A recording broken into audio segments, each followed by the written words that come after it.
நீரின்றி அமையாது உலகனின் யார் யாருக்கும் வானின்றி அமையாது ஒழுக்கு. நம்முடைய மறையோன் வள்ளுவ பெருமகனார் சொல்கிறார். இப்போ மழை இல்லை என்றால் மழை இல்லை, மழை இல்லை என்றால் நீர் இல்லை, நீர் இல்லை என்றால் நிலம் இல்லை, நிலம் என்றால் வளம் இல்லை, வளம் இல்லைன்னா ஒன்றும் இல்லை, நீங்களும் இல்லை நானும் இல்லை ஒன்றும் இல்லை. அதான் சொல்லுது. முதல்ல நீர் வளர்ப்பு இருக்கும். இப்போ நீரை தண்ணீரின் தேவையில் நம்ம தண்ணீரை அடைய வேண்டியது இருக்குது. அதை நம்ம அறிவு மூதாட்டி அவ்வை வரப்புயர நீர் உயரும், நீர் உயர நெல் உயரும், நெல் உயர குடி உயரும், குடி உயர கோல் உயரும், கோல் உயர கோன் உயர்வான்ங்கிறான். அப்போ வரப்பு உயரவா இருக்கு, இங்கே நீர் உயரலை, அதான் பிரச்சனை. நெல்லும் உயிரென்றே நீரும் உயிரென்றே மன்னன் உயிர்த்தே மலர்தலை உலகம்னு மோசிக்கிறனார் பாடுறார். அது என்ன சொல்கிறாருன்னா, நெல் உயிர் தான், நெல்லும் உயிர் தான், நீரும் உயிர் தான். ஆனால் மன்னன் உயிர்த்தே, ஒரு நல்ல ஆட்சியாளன், நல்ல அரசன் இல்லை, நல்ல அமைச்சன் இல்லைன்னா இது ரெண்டும் இருந்து பயன் இல்லைங்கிறப்ப. இப்போ நமக்கு எப்படி பயன் இல்லாமல் இருக்குது? நெல்லும் தரமாக இல்லை, நஞ்சா இருக்குது, உணவும், நீரும் நஞ்சா இருக்குது. வற்றாத பாருங்க, 36 ஆறுகள் நமக்கு இருந்திருக்குது. 154 ஆறுகள் நீர் தமிழ் நிலத்தில் பண்டை தமிழகத்தில் வளங்கொழிக்க செஞ்சிருக்கு. 156 கிளை நதிகள், 34 பெரும் நதிகள், பெரும் ஆறுகள்.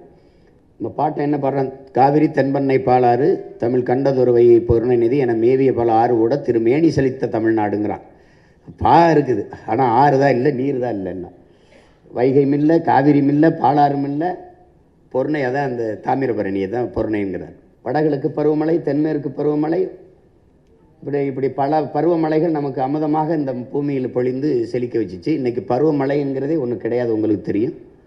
பருவமழைங்களே கிடையாது, பெருமழை அல்லது புயல் மழை இதான். ஏன்னா நம்ம காலநிலையை பருவநிலையை மாற்றிட்டதுனால உலகத்தில் முதலாக ஓடுகிற நீரை தடுத்து பாசனத்திற்கு பயன்படுத்தி விட முடியும் என்று 1800 ஆண்டுக்கு முன்னாடி அறிவியல் தொழில்நுட்பம் வளராத காலத்திலே உலகத்திற்கு நிரூபித்தவன் நம்முடைய பாட்டன் கரிகால் பெருவளத்தான். எத்தனையோ மன்னர்கள் இருந்தாலும் பெருவளத்தான் என்ற பேர் அவனுக்கு தான் வந்தது. ஏன்னா அந்த நீரை தேக்கி வளத்தை பெருக்கினான்ங்கிறதுக்காக.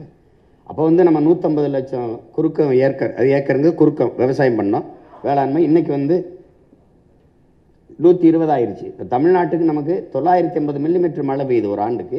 இப்போ 4300 டிஎம்சி பயன்படுத்துறது 2000 தான் பயன்படுத்துகிறோம், மீதி 2300 கடலில் விட்டுரும் உடனே. இப்போ சென்னையிலே நீங்கள் பார்க்குறீங்க, ஒவ்வொரு ஆண்டு எவ்வளோ மழை பெய்யுது, எவ்வளோ நீர் தேங்குதுன்னு. அடுத்த நொடி அதை அப்படியே போடுறோம், இல்லை சாலையில் தேங்கி கிடக்குது, இல்லைன்னா அப்படியே கடலில் போய் விட்டுரும். அதை தேக்கிறதுக்கு எந்த திட்டமும் நம்மகிட்ட இல்லை. வீட்டுக்கு வீடு மழை நீரை சேமிப்போம்னு சொன்னாங்க. நான் வீட்டில் சேமித்தோம், நாட்டில் எங்கே சேமித்தாங்கன்னா அதுக்கு பதில் இல்லை. இன்றைக்கி ஏரி குளமெல்லாம் குடியிருப்புகளாக மாற்றினதான் இவருடைய சாதனை.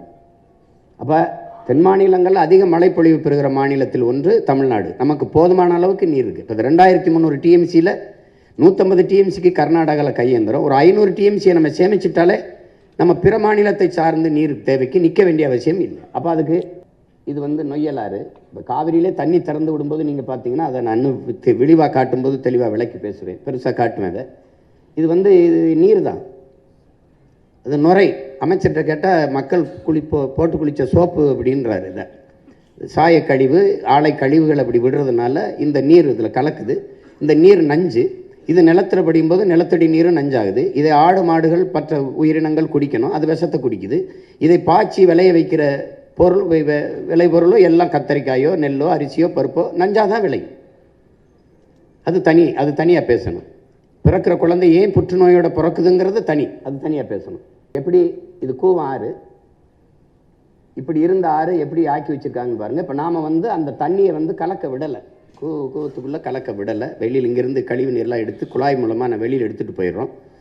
மறுபடியும் தூய நீர் ஓடுற மாதிரி அதை நல்ல நதியாகவே மாற்றிடுறோம். நம்ம அதை தெளிவாக விளக்கி பின்னாடி போட்டு காட்டுறேன். நான் அப்புறம் அதான் நீரை தேக்கிறதுக்குன்னா ஒரு 15 கிலோமீட்டருக்கு ஒரு தடுப்பணை கட்டினா போதுங்கிறாங்க. ஆனால் சந்திரபாபு நாயுடு பாலாறில் 5 கிலோமீட்டருக்கு ஒரு தடுப்பணை கட்டிட்டார். அவருக்கு 33 கிலோமீட்டர் தான் ஓடுது, நமக்கு 133 கிலோமீட்டர் ஓடுது. ஒரு தடுப்பணையும் நம்ம கட்டலை. உங்களுக்கு புரியுதுன்னு நினைக்கிறேன். பழைய துணையை கட்டினாங்கிறங்களே வெளியே ஒரு அணையை கூட கட்டலை. இப்போ பாண்டியாறு பொன்னம்பலாங்கிறது நமக்கு ஒரு பெரிய கொடை, இயற்கையின் அரும்பெருங்கொடை. இது என்ன செய்யுது? இப்போ கேரளாவில் 6 மாவட்டத்தை செழிக்க வைக்குது. கணக்கில்லாத வெள்ளப்பெருக்கெடுத்து ஒவ்வொரு ஆண்டும் ஓடுது. அப்போ அம்மையார் இந்திரா காந்தி இதில் அடிக்கல் நட்டி ஒரு அணையை கட்டுறதுக்கு முயற்சித்தாங்க. அப்போ கேரளாவில் அவங்க ஆளுகிற உயரத்தில் இருந்ததுனால அந்த மக்கள் எதிர்ப்பு தெரிவித்தோன்னா அதை கைவிட்டுட்டாங்க.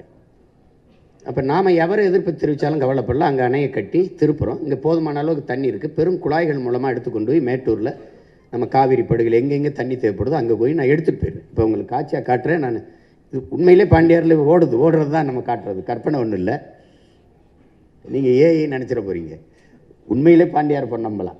அப்போ அங்கே ஒரு அணையை கட்டி அளவுக்கு நான் தண்ணியை ராசி மணல்ங்கிற ஒரு இடத்துல அணை, எங்கெங்கெல்லாம் நீர்த்தேக்கம் இருக்கும் கணக்கில்லாத நம்மளுடைய கோட்பாடு இருக்கிற நீர்நிலைகளை தூர்வாரி பராமரிப்பது, புதிய நீர்த்தேக்கங்களை உருவாக்குவது. இப்போ நீங்கள் விண்வெளியில் பறந்து போனீங்கன்னா தேகத்தில் தேம விழுந்த மாதிரி என் தேசத்தில் வெறும் தேமலாக இருக்கும். நீர் தேமல் எங்கே பார்த்தாலும் குளம், குட்டை, ஏரி, கண்மாய், தாங்கல்னு வெட்டி வெட்டி நிறைச்சிருவேன். ஒரு சொட்டு தண்ணீரை உள்ளே விட மாட்டேன். அப்படி தண்ணீரின் தேவையில் நானே தண்ணீரை விடுவேன். நானே சொல்லிடுவேன் எனக்கு தண்ணி தராதேன்றுவேன். கர்நாடகாவில் நானே தராத அப்படின்னு, நீ வச்சுக்க அப்படின்னு. ஆனால் ரொம்ப வெள்ளம் வந்துருச்சுன்னு திறந்து விட்டாயின்னு வச்சுக்க, தொலைச்சி போடுவேன்றேன். நீயே வச்சுக்கப்பா அப்படின்ற. ஏன்னா அவன் கேட்டாலும் தரப்போகிறதில்ல, அப்புறம் கேட்கணும் நம்ம. இப்போ நமக்கு என்ன இதில் கவனிக்கணும்னா, அறிவை வளர்க்கும் கல்வி, உயிரை காக்கும் மருத்துவம், உலக உயிர்களின் உயிர் தேவையாக இருக்கிற நீர், இது மூன்றும் விற்பனைக்கு வந்து விட்ட நாடு அல்லது சுடுகாடு. அறிவை வளர்க்கும் கல்வி ஒரு மிகப்பெரிய வியாபார பண்டமாயிருச்சு. உயிரை காக்கும் மருத்துவம் பெரிய வியாபார பண்டமாயிருச்சு. அப்புறம் உலக உயிர்களின் உயிர் தேவை. தண்ணீர் வந்து மனித தேவை மட்டுமல்ல, உலக உயிர்களின் உயிர் தேவை. இப்போ உங்களுக்கு போத்தலில் வந்துடுது, நீங்கள் குடிக்கிறீங்க. அப்போ காக்கை, குருவி, மான், மைனா, கொக்கு, சிறு, யானை, புலி, சிங்கங்கரடி, பட்டுப்பூச்சி, தேனீக்கள் இதெல்லாம் என்ன செய்யணும்னு ஒரு தடவை யோசிக்கணும்.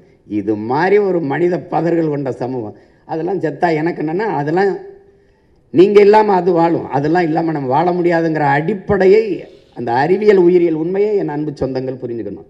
இப்போ என் அப்பா என்ன சொல்கிறாங்க, நீ தண்ணீரை வந்து பூமிக்கு ஆழ்குழாயை நிறுத்தணுங்கிறாங்க. இப்போ 400 அடி 500 அடிக்கு நீங்கள் பூமிக்கு கீழே போய் நம்ம தண்ணீர் எடுத்துக்கிறோம். அப்போ மற்ற மரங்கள், செடி, கொடிகள் அந்த 400 அடி 500 அடிக்கு வேற உள்ள இறக்கி தண்ணீர் எடுக்க முடியுமான்னு பார்க்கணும். அப்போ உனக்கு தண்ணீர் என்ன வானத்தில் தேடு, மேகத்தில் தேடு. அப்போ அங்கே மேலே இருக்கிற தண்ணீரை கீழே அறுவடை செஞ்சு கொண்டு வா. அதுக்கு ஒரே வழிதான் இருக்குது, மரம் தான் மேகத்தை அறுவடை செய்து பூமிக்கு மழையாக கொண்டு வரும். அதான் மரம், மண்ணின் வரம், வரப்பதே மனிதாரம்ங்கிறோம். இது மரத்துக்கு மாநாடு வர்றான், மரத்தோட பேசிட்டுருக்கான்னு சிரிக்கிறீங்க. நான் என்ன செய்கிறது உங்களை போய்? மரத்துக்கு ஓட்டாக இருக்கேனுங்க. மரத்துக்கு ஓட்டு இல்லை, என் உயிர் அதுக்கிட்ட இருக்குது, அதனால நான் பேசுகிறேன். உலகத்தில் எல்லா உயிரினமும் நற்காற்றை சுவாசிட்டு நச்சுக்காற்றை வெளியிடும். மரம், செடி, கொடிகளை தான் நச்சுக்காற்றை சுவாசிட்டு நற்காற்றை வெளியிடும். இந்த இயற்கையின் முறையில் நம்ம யாரும் உயிரோடு இருக்க முடியாது. இதையெல்லாம் படிப்பிக்காத ஒரு கல்வின்னு வச்சு காசு கொடுத்து வாங்கிட்டு இருக்கோம். இப்போ எங்களுடைய